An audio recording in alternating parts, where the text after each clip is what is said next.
Bom, nós estamos no terceiro bloco, você pode participar do programa pelo telefone 3209-0120, código de Belo Horizonte é 31.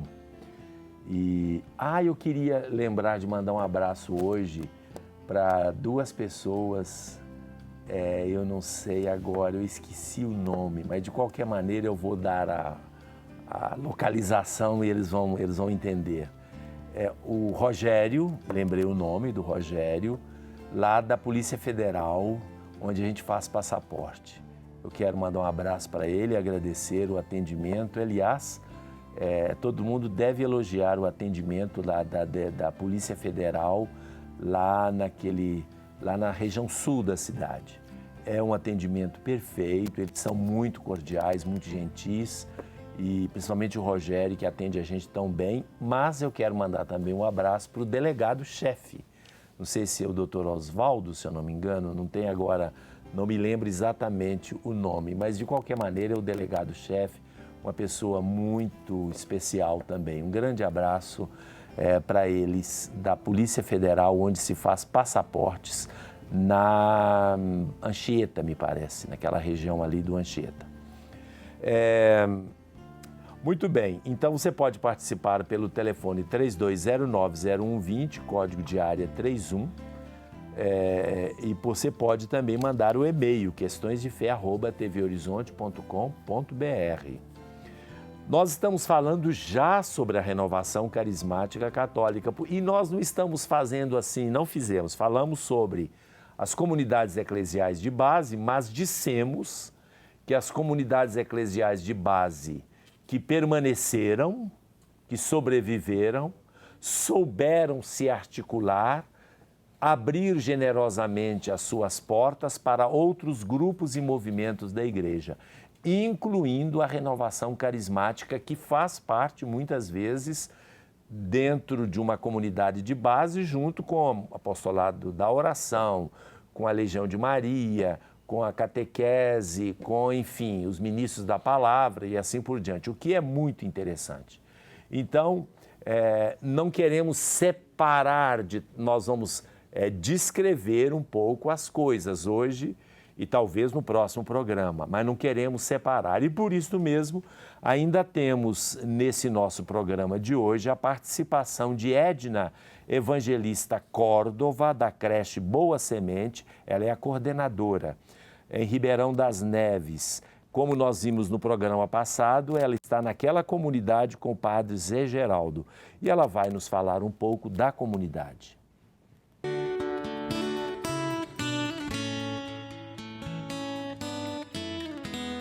Me inseri nas comunidades a partir da paróquia lá de Nossa Senhora das Neves. Como eu moro aqui mesmo no bairro Sevilha, eu descobri a paróquia Nossa Senhora das Vitórias e Santo Antônio. Aí foi aí que eu comecei a participar da comunidade de Nossa Senhora das Vitórias.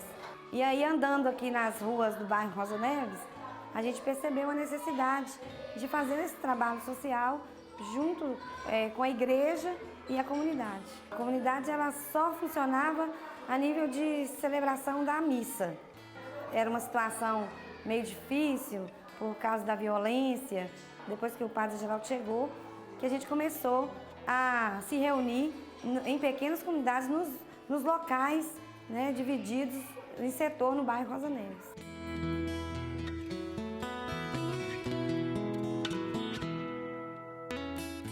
Hoje está bem melhor do que antigamente, porque a gente não tinha equipamento social nenhum, nem assim a nível eclesial e nem municipal, né?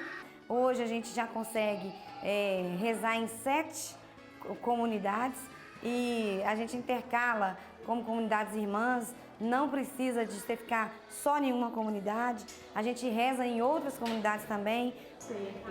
E como que é a vida celebrativa? O que vocês fazem assim no dia a dia para celebrar a palavra de Deus? Tem o ciclo bíblico uma vez na semana em cada comunidade, participa de reuniões no Ministério da Eucaristia, participa da Pastoral da Criança, tem também a celebração no projeto de costura, geração de renda. É tudo uma ação, tanto social como eclesial também, porque além de exercitar o trabalho com as pessoas, a gente reza, a gente visita uns aos outros, a gente se conhece. Muito bem, que coisa bonita, né? As pessoas se aglutinando, se agregando em pequenos grupos, se conhecem, assim por diante. E falando sobre a renovação carismática, só que agora eu não vou falar especificamente sobre a renovação carismática católica.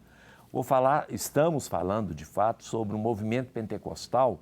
E eu queria colocar aqui 3, 4, 5, 6, 7, 8 características desse movimento pentecostal na história, mas de modo especial na história mais recente do cristianismo mundial. São 8 características gerais, não são só da renovação carismática católica, mas de todas as formas, os evangélicos pentecostais, as igrejas pentecostais existentes no Brasil e no mundo. Nós poderíamos elencar aqui 8 características que eu tirei de um texto muito bom do padre Edênio Vale, que faz uma análise desse movimento pentecostal. A primeira característica básica, fundamental, talvez, seja o que eles chamam de batismo no Espírito. O batismo no Espírito não é que se opõe, mas ele de alguma forma reaviva o batismo na água.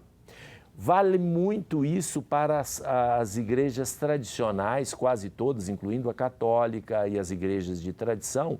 O batismo é de crianças, né? Vocês sabem que o batismo não é de crianças só nas igrejas batistas, mas nas igrejas cristãs, luterano, anglicano, presbiteriano, metodista, enfim, todas, o batismo é de criança. Igreja Reformada da Suíça, da Holanda, enfim, e a Igreja Católica e a Ortodoxa, todas batizam as crianças.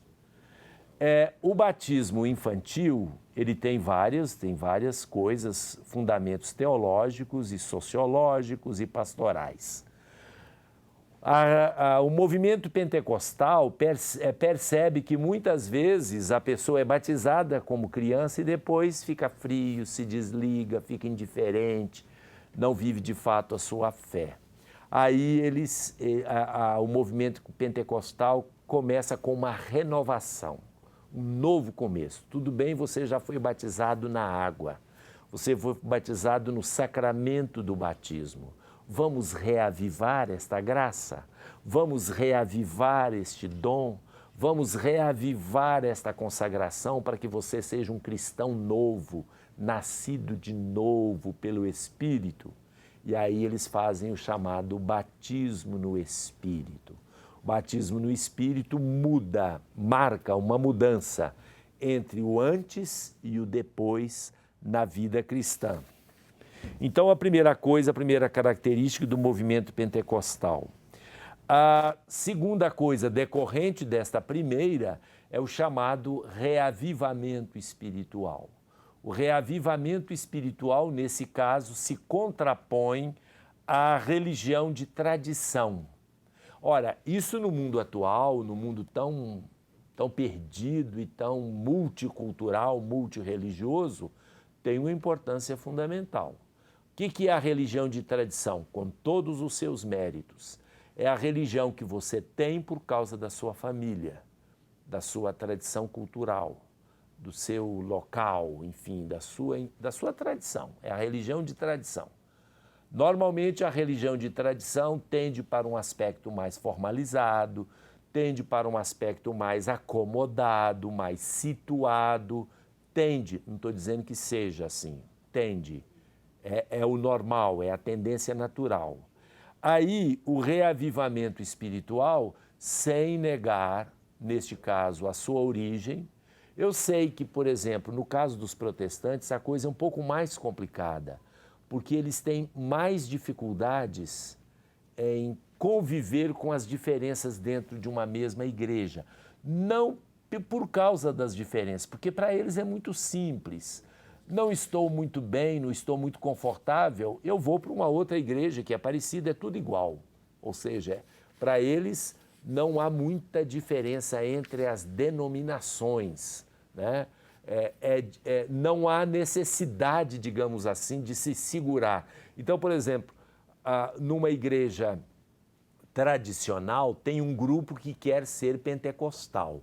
A igreja tradicional não aceita. Aí eles fundam uma outra igreja, talvez com um nome, o mesmo nome um pouco modificado, igreja não sei o quê, renovada, não sei o quê, e aí fundam várias denominações. Na Igreja Católica é um pouco diferente, nós sabemos disso. A Igreja Católica prefere conviver com aquilo que é diferente, que não afete a sua estrutura fundamental, a sua profissão de fé básica.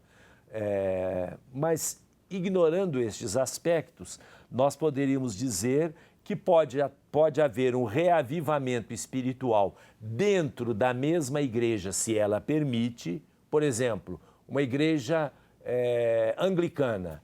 Aí a igreja anglicana, dentro dela, tem um grupo de pessoas que quer fazer a sua renovação espiritual dentro de características do movimento pentecostal. Se a igreja anglicana permite isso, eles vão fazer isso, eles vão ser carismáticos, pentecostais, anglicanos.